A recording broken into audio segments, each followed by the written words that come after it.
पापा जी की डायरी से चैप्टर 10। पापा जी ने जो पिछले चैप्टर 9 में हमें अपने बारे में बताया था कि कैसे उसके कई साधु संतों से उसकी मुलाकात हुई और कैसे कई संतों ने उसकी जिंदगी चेंज कर दी। आगे पढ़ते हैं। कई साधु संतों का सत्संग प्राप्त हुआ और इनमें चंडीगाम सोगाम लोलाब के बाबा जी भी है। उनका नाम चंडीगाम बाबा के नाम से ही लिया जाता है क्योंकि उन्होंने कभी भी अपना असली नाम जाहिर नहीं किया। वो भारत से कश्मीर बहुत साल पहले आए थे।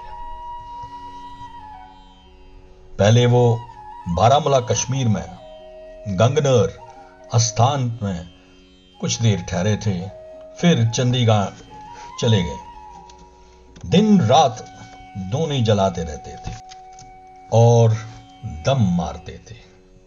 दम मारना मीन्स चिलम पीना, और दम मारने में मशगूल रहते थे। साहिब करामात और नजर बिल्कुल खुली थी। वो अव्वल दर्ज के हकीम और वैद्य भी थे। बारामूला से उठकर सोगाम आ गए और पासी पहाड़ी पर अपना ठिकाना बना लिया।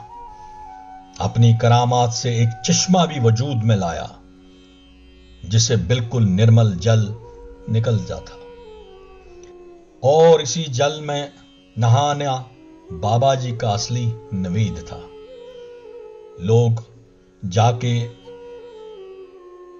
लोग जोकर जोंक आने लगे, मतलब बहुत सारे लोग आने लगे वहां पे। खासकर इस इलाके में आर्मी का एक हेडक्वार्टर था। फौजी अफसर और जवान भी दर्शन के लिए आते जाते रहते थे और सबकी कामनाएं पूरी होती थी। इसलिए बाबा जी की कुटिया एक तीर्थ स्थान बन गई। दिन रात दूनी व लंगर चलता रहता था। चावल, दाल, आटा, खांड वगैरह वगैरह चढ़ावे में आता था। बाबा जी खुद चाय व सत्तू वगैरह या थोड़ा से फल बतौर गजा खाते थे और कुछ नहीं खाते थे। लोग आते थे, खुद पकाते थे और नवीद के तौर पर वो खाना खाते थे, और बाबा जी मेवे, फ्रूट्स वगैरह का चढ़ावा वहीं पर लोगों में भी बांटते थे। अपने पास कुछ भी नहीं रखते थे। खुद चिलम पीने में मगन रहते थे। सुबह शाम पूजा और आरती होती थी और यात्री बाबा जी के इर्द गिर्द दूनी के पास रात भर सोते भी थे। मैंने खुद कई रातें वहां बिताई है, लेकिन पूजनी बाबा जी को कभी भी सोते हुए नहीं देखा। लेट के वो रात को आसन लगाए अपनी पीठ पीछे लगे एक लकड़ी के तख्ते के साथ बैठ जाते थे, या फिर हाथ का सहारा लेकर आंखें मूंद लेते थे। बाजू का सहारा रात भर उनका आंख मूंद कर बैठना, वो भी एक करिश्मा ही था। सुबह 3-4 बजे उठकर चश्मे के झरने पर से नहा कर आते थे। गर्मी हो या बर्फ हो, ये उनका रोज का मामूल था। मैंने बाबा जी के कई करामात यानी कि मिराकल्स देखे हैं। अव्वल मैं अपनी मुलाकात की दास्तां का जिक्र करना जरूरी समझता हूं। यह सन 1964-65 की बात है। मेरी तबीयत नासाज रहती थी। यूं तो खाना पीना ठीक था, मगर कभी कभी दिल की घबराहट इतनी बढ़ जाती थी कि मैं राह चलते चलते ही बैठ जाता था। कई इलाज कराए, कश्मीर के मशहूर व मारूफ डॉक्टरों का इलाज कराया, लेकिन सबकी एक ही राय थी कि यह दिमागी परेशानी है और कुछ नहीं। यहां तक कि कश्मीर के मशहूर डॉक्टर अली मोहम्मद जान साहब ने सब दवा बंद कर दिए और नसीहत की कि जब भी घबराहट हो तो मिश्री का दाना साथ में रखा करो और उसे मुंह में डाला करो। उन्हीं दिनों मेरे अजीज श्री चमन लाल जी वो बतौर फूड इंस्पेक्टर कुपवाड़ा में ड्यूटी पर थे। चमनलाल जी, जिनको हम जीजाजी बोलते हैं, उनका बाबा जी के यहां आना जाना बहुत होता था। इसलिए एक दिन मुझे हाजिर दरबार ले गए। गर्मियों के दिन थे। शाम को बाबा जी ने अपनी कुटिया के बाहर चश्मे के किनारे अपना आसन जमा दिया। हम सब लोग उनके इर्द गिर्द बैठ गए और अपनी दास्तान सुनाने लगे। बाबा जी ने मुझे अपना हाथ दिखाने को कहा और हाथ की लकीरों को देखते ही पहला जुमला कहा कि इसकी बीवी 10 साल के अंदर अंदर मर जाएगी। जब सब ने हाहाकार मचा दिया तो बाप बोले, अरे बाबा, अंधेरे में इसका हाथ भी पूरा दिख नहीं रहा था, मैंने तो यूं ही मखौल किया और आप लोग नाराज हो गए। खैर, फिर मेरी आंखों में आंखें डालकर कहा कि मैं सुअर का मांस खा सकता हूं। मैंने एकदम अर्ज किया कि बाबा जी, किसी को आपने आज तक कभी भी इलाज में मीट खाने को नहीं कहा, जबकि सबको मना कर देते हैं, फिर मेरे साथ कैसा क्यों? मेरे लिए उल्टा तरीका क्यों? वो हंस के कहने लगे, ये बात इसलिए क्योंकि तुम्हारी राशि सहम है, कोई परवाह नहीं है। तुम्हारे पर जादू टोना किया गया है। इस मांस को खाने से इसका असर दूर होगा। अगर दिल नहीं मानता तो सिर्फ मांस का एक छोटा सा टुकड़ा थोड़ा सा आग में भूनकर चबाओ और फिर थूक दो उसे। टोटके का असर खत्म हो जाएगा। दूसरी बात, उन्होंने मुझे एक तावीज बनाकर अपने बाजू पर बांधने को कहा। उसमें 7 रंग के दागों को मिलाकर इस्तेमाल कर बाजू बंद बनाकर चांदी या तांबे के खोल में रखकर दाएं बाजू पर हमेशा के लिए बांधने को कहा। नहाने के समय भी नहीं उतारना है। पानी से बचाव के लिए सुनहार से लाख चढ़ाने को कहा और यह भी कहा, ख्याल रहे ये कहीं खो न जाए। वो तावीज अभी भी 33 सालों से मेरे बाजू पर लगा है। इसके अलावा बाबा जी ने मुझे कुछ औषधि की गोलियां भी दी थी, जो उन्होंने जंगल से कई जड़ी बूटी लाकर फिर कूटकर दाने के बराबर बनाया था। 7 दिन तक रोज एक एक गोली मक्खन कम से कम आध पाव हाथ में लेकर और उसमें गोली को रखकर एक ही निवाले में निगल देने की हिदायत थी। 7 दिन के अंदर मैं बला चंगा हो गया। उसी दिन वहां चश्मे पर बैठे बैठे उसने बहुत पुराने जमाने की बातें और दास्तान भी सुनाना शुरू किया, जिनका न कोई जोड़ था और न कोई सिलसिला। उसकी बातों से मैंने अंदाजा लगाया कि वो बाबा जी 150 साल या ज्यादा भी हो सकते हैं उनकी उम्र, मगर बाहर से इतने लगते नहीं थे। कोई 12 बजे रात करीब हम भी झोंपड़ी में धोनी के इर्द गिर्द सो गए। बाबा जी ने अपनी झोंपड़ी इतनी बड़ी बनाई थी कि इसमें लंगर भी था, स्टोर भी था और धोनी भी थी और सोने की जगह भी थी। वो किसी को बाहर सोने नहीं देते थे क्योंकि जंगली इलाका था, शेर चीते फिरते रहते थे। मैंने खुद भी एक चीते को दरवाजे से झांकते हुए देखा था। बाबा जी ने उसे पुकार कर वापस जाने को कहा। अंधेरे में पहले मैंने महसूस किया कि वो कोई कुत्ता है, लेकिन दूसरे दिन जब मैंने उस कुत्ते की तलाश की तो बाबा जी ने कहा, जो रात को देखा था वो कुत्ता नहीं, चीता था और ये उस चीते का रोज का मामूल है। उसे आकर रोज यहां हाजिरी देनी होती है। इस तरह वहां सांप भी बहुत थे, इसलिए बाबा जी बिना टॉर्च के जंगल जाने की इजाजत भी नहीं देते थे। बाबा जी को खुद एक दिन एक जहरीले सांप ने हाथ में काट दिया था, जिसका इलाज करते हुए बाबा जी को सख्त दर्द व तकलीफ का सामना करना पड़ा। बाबा जी का हाथ देखते देखते बहुत सूज गया था। उन्होंने 2 जगह बाजू व हाथ को बंधवा दिया और दर्द से करहा भी रहे थे। इसी हालात में चाकू से बाबा जी ने काटने की जगह को कुरेद कर खून को धोनी में डाल दिया था। फिर एक जड़ी बूटी कूटकर उसे जख्म पर चुमटे से रखते, बूटी को फिर दूध के गिलास में धोकर फिर जख्म पर लगा देते थे।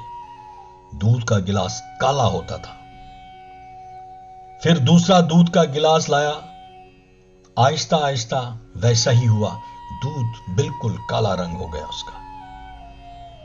और कुछ देर के बाद इनके बाजू की सूजन कम होने लगी और फिर बाजू पर बंदी एक एक गांठ खोलते गए।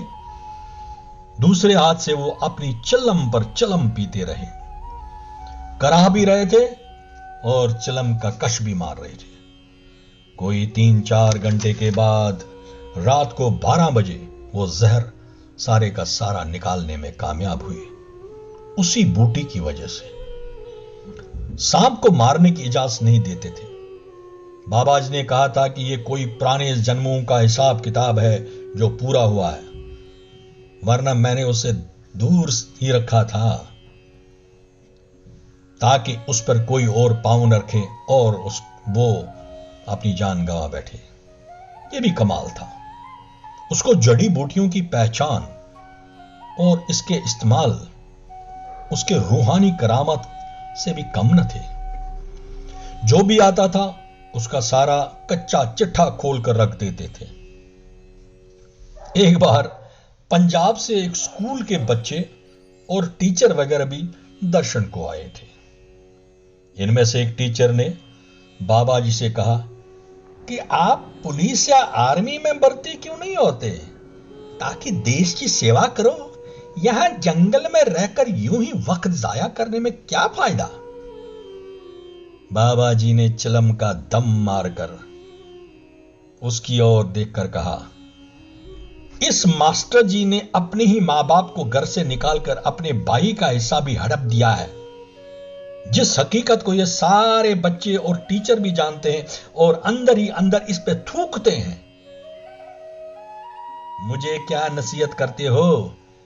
इस हकीकत को सुनते ही उस टीचर की सिट्टी पिट्टी गुल हो गई। और जब बच्चों और टीचर ने कहा, बाबा जी हां, जो आपने कहा वो बिल्कुल सच है, तो बाबा जी ने नसीहत करते हुए कहा कि अपने माता पिता की सेवा करो और भाई का हिस्सा वापस कर दो, वरना तेरे बच्चे ही तुमसे छिन जाएंगे।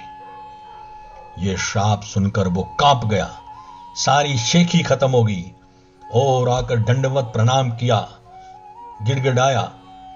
बाबा जी ने कहा कि यह करिश्मा कुदरत को तुम्हें रास्ते पर लाने की जरूरत महसूस हुई थी, इसलिए मेरे पास भेजा है।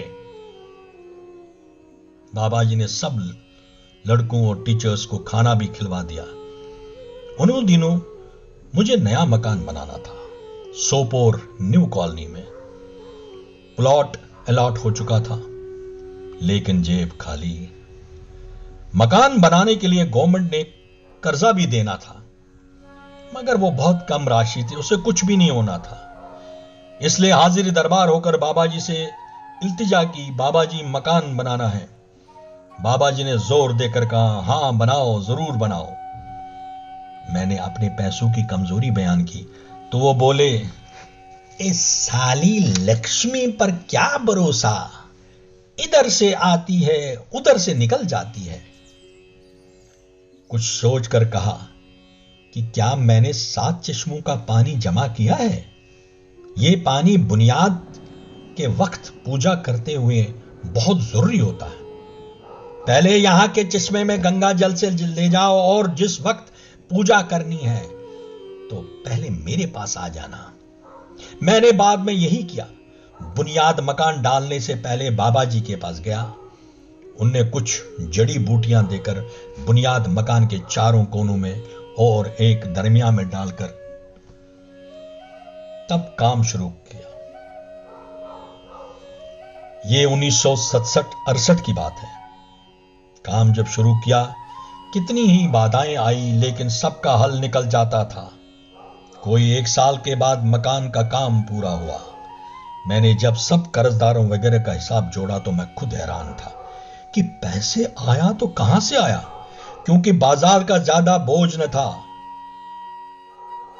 दरबार बाबा जी के पास फिर हाजिर होकर मकान में प्रवेश करने की इजाजत चाही और बाबा जी ने खुशी खुशी इजाजत दी।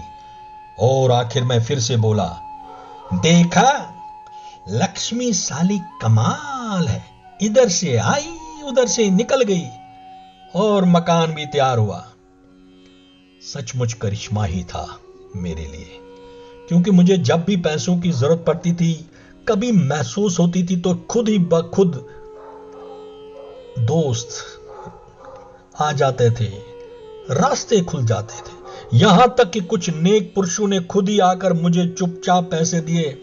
मेरे आनाकानी करने पर कहा, जब हो तब वापस करना, न भी हो तो भी कोई बात नहीं, वक्त की कोई कैद में नहीं रखना खुद को, इसको कर्ज का बोझ कभी मत समझना। खैर, वक्त के साथ साथ कर्जा भी आहिस्ता आहिस्ता हल्का होने लगा। नवंबर 1969 को हम नए मकान में दाखिल हो गए और मार्च 1970 में चंडीगाम बाबा जी समाधि में दाखिल हुए। चंडीगाम के बाबा जी की जय जयकार हो, चंडीगाम के बाबा जी की जय जयकार हो, जय जयकार हो। मैंने कई बार उनको अपने मन की बात कही दीक्षा देने के लिए, मगर उन्होंने कभी भी नहीं माना। मुझे दीक्षा देने के लिए एक बार मैंने जब ज्यादा जोर दिया तो जोर से बोले, जा तुम्हें कुलियों के हवाले करना पड़ेगा, तू ऐसे नहीं मानेगा। जय हो। उनका कहना था कि मैं गृहस्थी हूं, किसी अच्छे कश्मीरी संत साधुओं से दीक्षा लूं, और यही हुआ। उनके निर्वाण के 4 साल बाद हरबम महाराज से मुलाकात हुई। आज 15 फरवरी 2000 को मेरी एक नजदीकी रिश्ते की बहन आई है। बातों बातों में संत साधुओं का जिक्र आया, खासकर चंडीगाम बाबा जी के बारे में। मेरी ये बहन बारामूला की रहने वाली है, इसलिए बाबा जी से पहले ही आशियाना थी। एक बार वो बहुत ज्यादा बीमार हुई थी, तो उसके घर वाले बाबा जी के पास दौड़े चले गए। उन्होंने फरमाया, ये कई बार मरते मरते बच जाएगी, इसकी उम्र 70 साल से भी ज्यादा है, फिक्र ना करें, इलाज जारी रखो, ठीक हो जाएगी।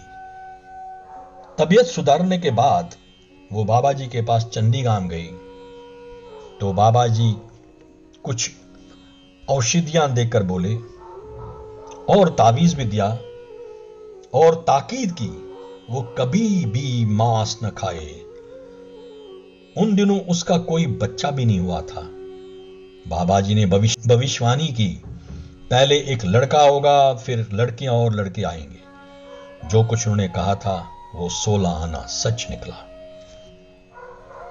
और भी चमत्कार है उनके, खास तौर से प्रातः सुमरनी श्री हरबाबा महाराज ने मुझे उनकी अजमत की एक सच्ची कहानी भी सुनाई थी, जिसका जिक्र मैं बाद में करूंगा, क्योंकि अभी बात चल रही है मेरे साधु संगत की, जिनमें चंडी बाबा जी पहले थे।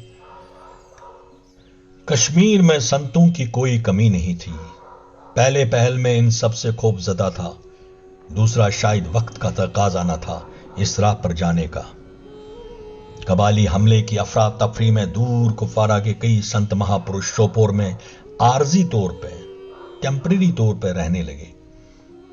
एक दो तो हमारे सामने बिल्कुल हमसाए में रहने लगे। एक स्वामी आफ्ताब राम जी कार्यहामा वाले थे, जो गृहस्थी साधु थे। वो महाज्ञानी और विद्वान पूर्ण पुरुष थे। उनकी कई लीलाएं, भजन सारे कश्मीर में मशहूर है। बिल्कुल सीधे साधे पुरुष, पक्के देहाती लगते थे। दूसरे महापुरुष थे महादेव गंधर स्वामी नंदलाल जी महाराज, जो हमारे सामने वाले घर में कुछ दिन ठहरे। वो ब्रह्मचारी थे और उनके कई चेले भी मशहूर हुए हैं। स्वामी आफ्ताब जी से मेरी कई बार गुफ्तगू भी हुई है, लेकिन स्वामी नंदलाल जी महाराज में से मैं बिल्कुल दूर रहता था, क्योंकि एक तो वो तेज तबीयत के आमिल थे, दो मैंने उनके जन्मदिन पर उनके सादर रिश का नजारा देखा था, किस तरह उन्होंने स्वामी आफ्ताब जी राम पर अपना योग बल चलाया था और किस तरह बाद में स्वामी आफ्ताब राम जी ने भी वापस उन पर योग बल चलाया था। गोया कि इस टक्कर के बाद दोनों खामोश हो गए, लेकिन मेरा खौफ कभी दूर ना हुआ, यहां तक कि मैंने स्वामी नंदलाल जी के सामने जाने से गुरेज करने लगा। खैर, दोनों ज्यादा देर सोपोर में नहीं रहे। स्वामी नंदलाल जी महाराज पहले गुशी, फिर बुमई, इसके बाद हुशर में आश्रम बनाकर रहने लगे। इसके बाद की कहानी अगले पार्ट में। जय सारे संतों की, जय सारे साधु महाराजों की, जय चंडीगाम बाबा जी महाराज की, जय गुरुदेव श्री पापा जी महाराज की, हरबम महाराज की।